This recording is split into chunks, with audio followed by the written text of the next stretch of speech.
preocupação com o acidente de trabalho no Brasil começou na década de 40 com a CLT. A Procuradora-Geral da República, Raquel Dodge, assinou uma instrução normativa para procuradores eleitorais em caso de inelegibilidade de candidatos.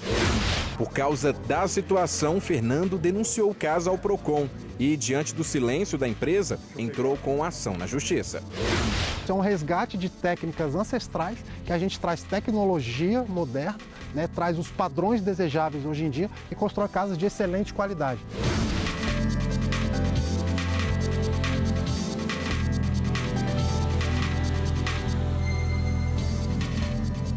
Olá, boa noite. Boa noite para você. A Procuradora-Geral da República, Raquel Dodge, se reuniu hoje com procuradores eleitorais e integrantes do Grupo Executivo Nacional da Função Eleitoral. O encontro do GENAF foi para definir estratégias de atuação nas eleições deste ano. O objetivo do encontro foi alinhar o trabalho do Ministério Público Eleitoral, que fiscaliza o cumprimento da legislação e o equilíbrio da disputa. Foram abordados temas como fake news, crimes eleitorais, campanhas, reserva de recursos para candidaturas femininas, entre outros. A Procuradora-Geral da República, Raquel Dodge, assinou uma instrução normativa para procuradores eleitorais em caso de inelegibilidade de candidatos. Ao dar clareza sobre a atuação dos promotores no ajuizamento de ações dessa natureza, o que o Ministério Público quer comunicar é que terá uma atuação firme, presente, cuidadosa, na expectativa de atingir todos aqueles candidatos que estejam nesta situação de inelegibilidade regulamentada pela lei da ficha limpa. A Justiça suspendeu os direitos políticos do ex-governador Antony Garotinho pelos próximos 8 anos. A decisão é do desembargador Ricardo Cardoso, da 15ª Câmara do Tribunal de Justiça do Rio de Janeiro. Garotinho é pré-candidato ao governo do estado. O ex-governador é acusado de desviar 243 milhões da Secretaria Estadual de Saúde entre 2005 e 2006, quando a mulher dele, Rosinha Mateus, era governadora. A defesa de Garotinho afirmou que ele foi julgado sem advogado e que houve cerceamento da defesa. Disse ainda que a condenação não possui efeito imediato, porque o processo não foi transitado em julgado e que vai recorrer da decisão. Desconto de valores de conta poupança sem autorização do titular gera direito à indenização por danos morais. Veja a decisão do TRF da Primeira Região em Brasília. A 5ª turma do Tribunal Regional Federal da Primeira Região condenou a Caixa Econômica Federal a restituir em dobro os valores indevidamente debitados da conta poupança de um cliente. Foram descontados quase R$85 mil e o banco vai ter que pagar juros e correção monetária deste valor, além de indenização por danos morais no valor de R$8 mil. O Tribunal Regional Federal alegou em sua decisão que qualquer retirada indevida do patrimônio é motivo suficiente para gerar alterações no bem-estar da pessoa prejudicada, razão pela qual o dano precisa sim ser reparado. O especialista em direito do consumidor, Daniel Birenbaum, explica que, neste caso, a vítima foi induzida a pagar dívidas que não eram suas, sem que a Caixa Econômica tenha utilizado meios legalmente previstos para a cobrança desses valores, e explica como proceder nestes casos. O que nós aconselhamos os consumidores é, primeiramente, buscar os órgãos de defesa. Temos aí o PROCON, a Delegacia do Consumidor, temos também, hoje em dia, muito em alta alguns sites, que tem o Reclame Aqui, consumidor.gov, e tentar a resolução desse conflito de forma extrajudicial. É o que nós aconselhamos inicialmente. Não sendo possível a resolução desse conflito no âmbito extrajudicial, aí deve a parte lesada buscar um advogado ou até mesmo a Defensoria Pública, se a pessoa não tiver condições de arcar com os custos do processo e do advogado, e buscar reparação desses danos perante o Poder Judiciário. Por e-mail, a Caixa Econômica informou que não irá recorrer da decisão do TRF1. Uma ex-cambista de uma banca de jogo de bicho não conseguiu na Justiça do Trabalho o reconhecimento do vínculo de emprego. O entendimento da 7ª turma do TST teve como base o fato do jogo não ser uma atividade ilícita. A 7ª turma do Tribunal Superior do Trabalho analisou o pedido de uma mulher que reivindicava vínculo de emprego com uma banca de jogo do bicho de Jaboatão dos Guararapes, em Pernambuco. De acordo com o processo, ela atuava como cambista. A mulher contou à Justiça do Trabalho que cumpria a jornada das 7h30 da manhã às 6h30 da noite, de segunda-feira a sábado. Disse ainda que recebia salário mensalmente e era submetida a ordens. A empresa confirmou as declarações da cambista e afirmou que a demitiu porque ela não teria atingido as metas impostas. Tanto em primeira instância quanto no Tribunal Regional do Trabalho da 6ª Região em Pernambuco, as decisões haviam sido favoráveis à cambista. A sentença de primeiro grau havia considerado que, no caso do jogo do bicho, a atividade ilícita seria amenizada pela tolerância social e pela complacência das autoridades e reconheceu o vínculo de emprego. O Tribunal Regional do Trabalho da 6ª Região em Pernambuco decidiu da mesma maneira, mas aqui no TST o entendimento foi diferente. O relator do recurso de revista da empresa na 7ª turma, desembargador convocado Birajara Carlos Mendes, julgou o caso se baseando na orientação jurisprudencial 199 da SDI1 do TST, que diz ser nulo o contrato de trabalho celebrado para o desempenho de atividade inerente à prática do jogo do bicho, ante a ilicitude de seu objeto, o que subtrai o requisito de validade para a formação do ato jurídico. Respeitando a orientação jurisprudencial, a 7ª turma, por unanimidade, negou o pedido da cambista. A ministra Carmen Lúcia, presidente da República em exercício, participou hoje de um almoço na Associação Comercial do Rio de Janeiro, onde fez palestra sobre o tema Justiça Forte é sinal de democracia estável. Este é o 5º dia consecutivo que a presidente do Supremo Tribunal Federal ocupa a presidência da República. O presidente Michel Temer deve chegar ao Brasil na noite de hoje. Ele estava na África do Sul participando da reunião dos BRICS. E você vai ver a seguir no Jornal da Justiça. Hoje é o Dia Nacional de Prevenção de Acidentes de Trabalho. A preocupação com acidentes de trabalho no Brasil começou na década de 40 com a CLT.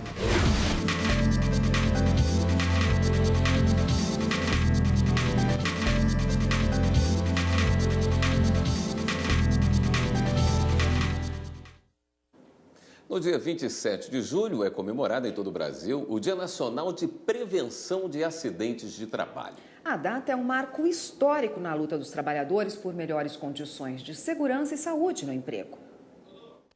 Os casos de acidentes no trabalho vão desde situações simples, como um pequeno corte, até sequelas mais graves, como aconteceu com o Marcelo. Ele ficou com os movimentos do ombro e braço esquerdo limitados depois de cair de uma escada na empresa em que trabalhava. Eu não consigo subir igual esse braço aqui, ó. Eu não consigo levantar esse, ó, a trava aqui, entendeu? Eu não consigo fazer esse movimento de pronação e supinação, ó, com esse, entendeu? E já me atrapalha e por isso eu me tornei um deficiente físico. Situações como a de Marcelo acontecem frequentemente. Pesquisas do Ministério do Trabalho apontam que a cada 4 horas um trabalhador morre no Brasil. Além disso, entre 2012 e 2017, os acidentes de trabalho custaram 26 bilhões de reais à Previdência Social.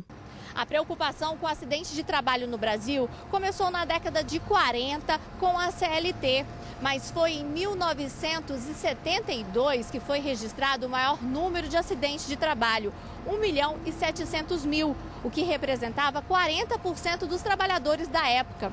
O Banco Mundial chegou a ameaçar o país com um corte de financiamentos caso a situação não melhorasse. No dia 27 de julho daquele ano, foi criado, então, o Serviço Obrigatório de Segurança e Medicina do Trabalho em empresas com mais de 100 funcionários. Medidas que estão em vigor até hoje. O empregado ele é sempre visto de uma forma com uma hipossuficiência.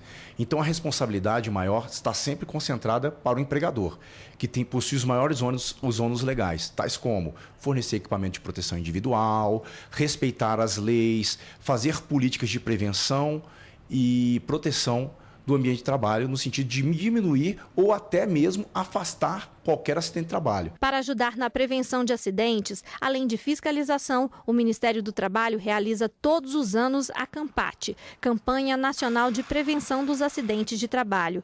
Este ano estão sendo realizados seminários em vários estados. Nós temos 2 temas principais.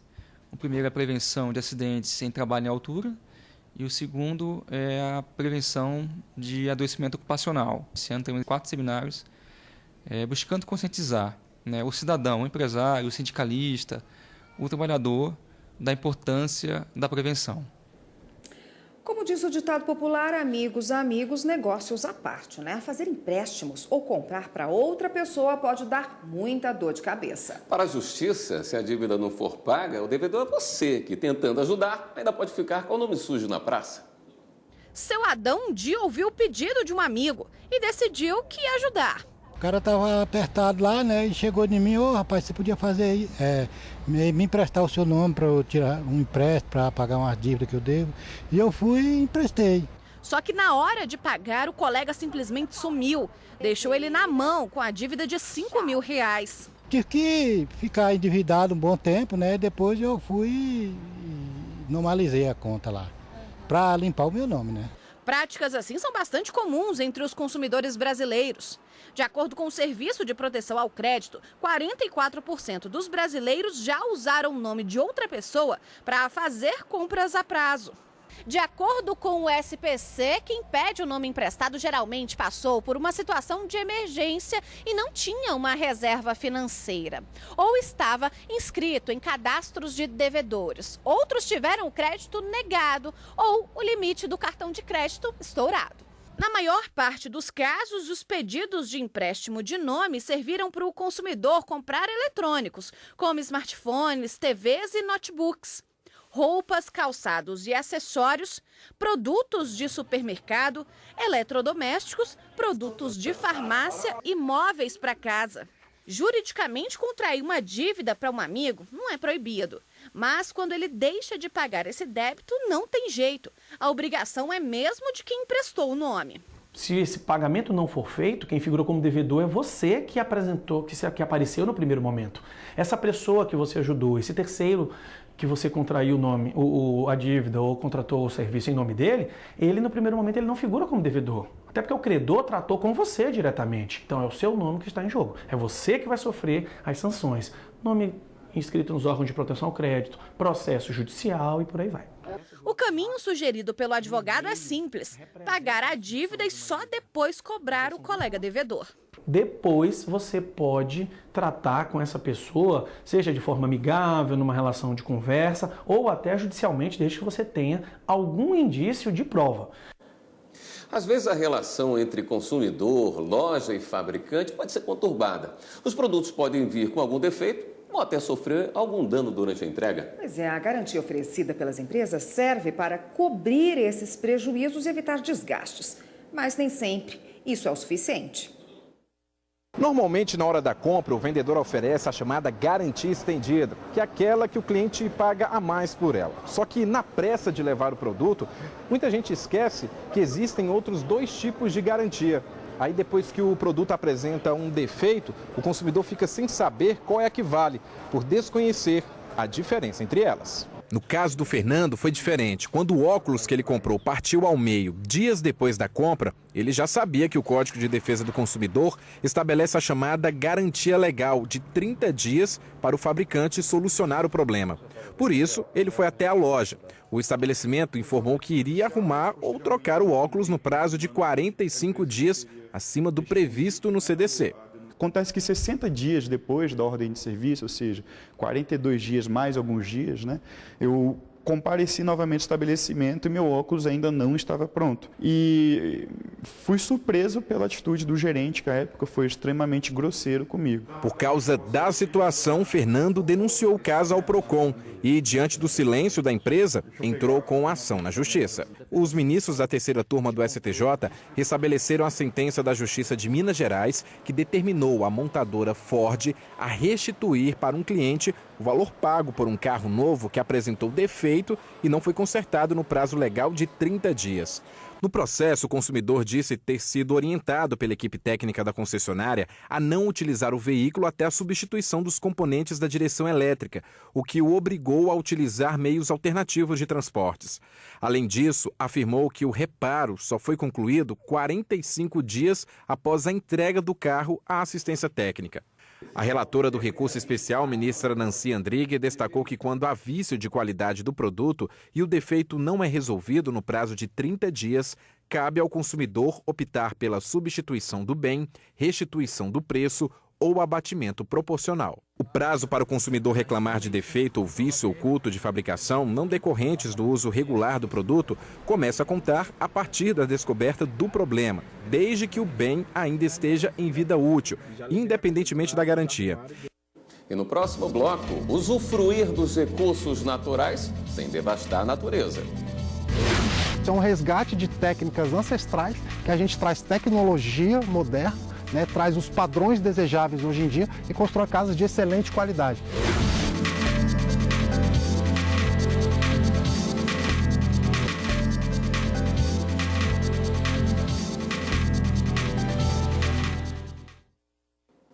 Mais de 42 milhões de lares brasileiros já estão conectados à rede mundial de computadores. O número foi divulgado pelo Comitê Gestor da Internet no Brasil. O levantamento traz também o perfil dos usuários e informações sobre os acessos. Você já parou para pensar quantas vezes acessa a internet por dia? Seja no computador, tablet ou smartphone, sempre acontece aquela olhadinha rápida para se atualizar das notícias do dia, conferir e-mails, redes sociais. A internet veio para ficar e nos últimos anos se expandiu. Eu uso para tudo, assim, banco, outros aplicativos, enfim, trabalho, WhatsApp, rede social. Facilita bastante, né, questão assim de resolver a vida mesmo, de toda forma. Um levantamento do Comitê Gestor da Internet no Brasil em 23 domicílios de 350 municípios revela que já são quase 121 milhões de usuários da rede mundial de computadores. A pesquisa mostra ainda que a internet é acessada em 34% das residências localizadas na zona rural. Já na área urbana, chega a 65% dos domicílios. Mas há desigualdade quando o acesso é medido pela classe social dos usuários. Quase todas as pessoas da classe A usam a internet. Já na classe B, 93%, enquanto nas classes D e E não passa de 30%. Desde o início da série se falava sobre a desigualdade entre as áreas urbanas e rurais e a desigualdade socioeconômica. Quem pode pagar costuma ter acesso à internet no Brasil. Esse é o resumo do que acontece entre os domicílios. A pesquisa aponta ainda um aspecto relevante. 13 milhões e 400 mil residências usam a internet sem ter um computador. Mas então, como o acesso é feito? A resposta é simples. Com esse aparelhinho aqui, o telefone celular. 59 milhões de pessoas utilizam a rede mundial de computadores por acesso móvel, ou seja, por 3G ou 4G. Em geral, a maior parte do acesso é para envio de mensagens e redes sociais, mas também há muita procura por vídeos e músicas, o que impulsionou o uso das chamadas Smart TVs. Em 2017, que cresceu a quantidade de usuários que diz que usou a internet pela televisão. Isso também está associado ao consumo de vídeos, isso também está associado a televisões que já vêm com aplicativos ou que conversam já com o telefone celular. Então, tudo isso é uma tendência recente que está crescendo nesses últimos 3 anos e que a gente imagina que tende também a se consolidar e se confirmar para o futuro, né? Hora de dar um giro na rede e conferir as últimas notícias.